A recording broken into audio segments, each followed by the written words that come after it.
mental health has been presented in books in a different way, but if you look keenly, it's not something that is actually being accepted that freely.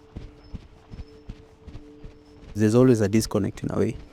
You might read something in the DSM-5, but when now you want to apply it or maybe want to understand it better, you see there's something that is not adding up, especially in the African setup.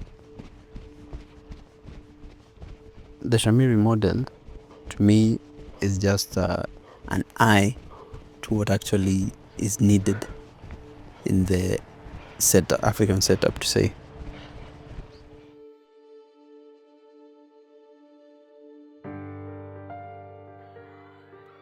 My name is Marvin. I'm a Shamiri Fellow.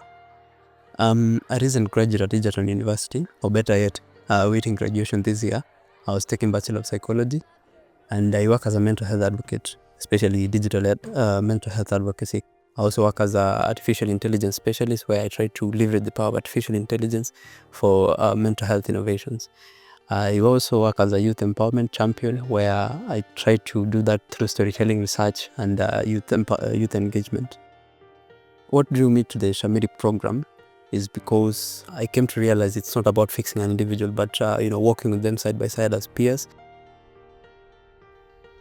Before the training began, I really expected a lot of clinical approach.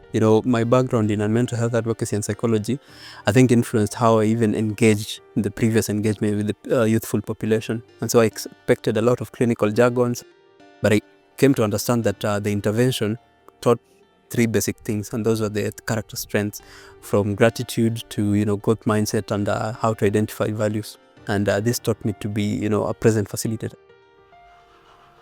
What made me want to help other students with mental health support is because I really hold mental health close to my heart.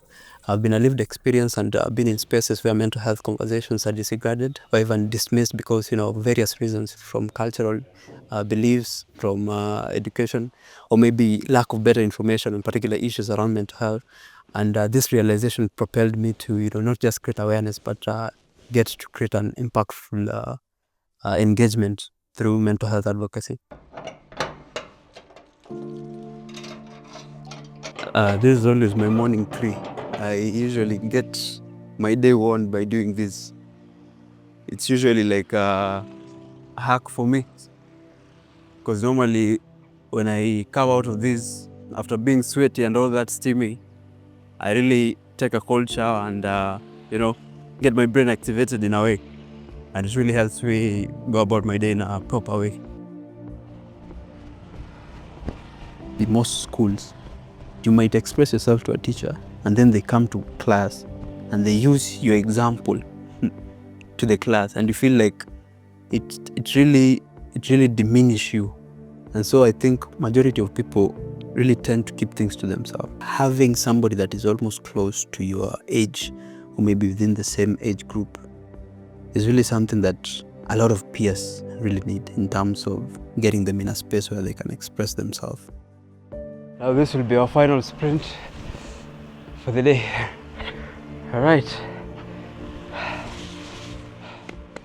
Experiencing the Shamiri implementation in the year 2025, which was recent, that is something that typically brings a lot of help to peers in terms of expression, in terms of creating the spaces where now somebody can feel comfortable being vulnerable in front of their peers.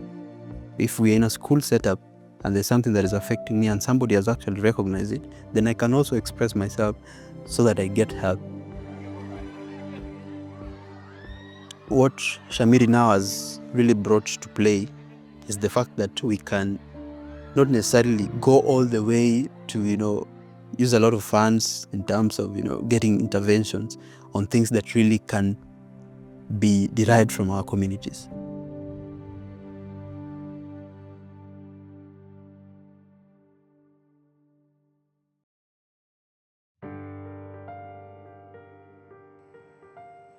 This is how we've embraced technology in different ways, but focusing on mental health now that we are having a better understanding and having a deeper connection to what it actually is.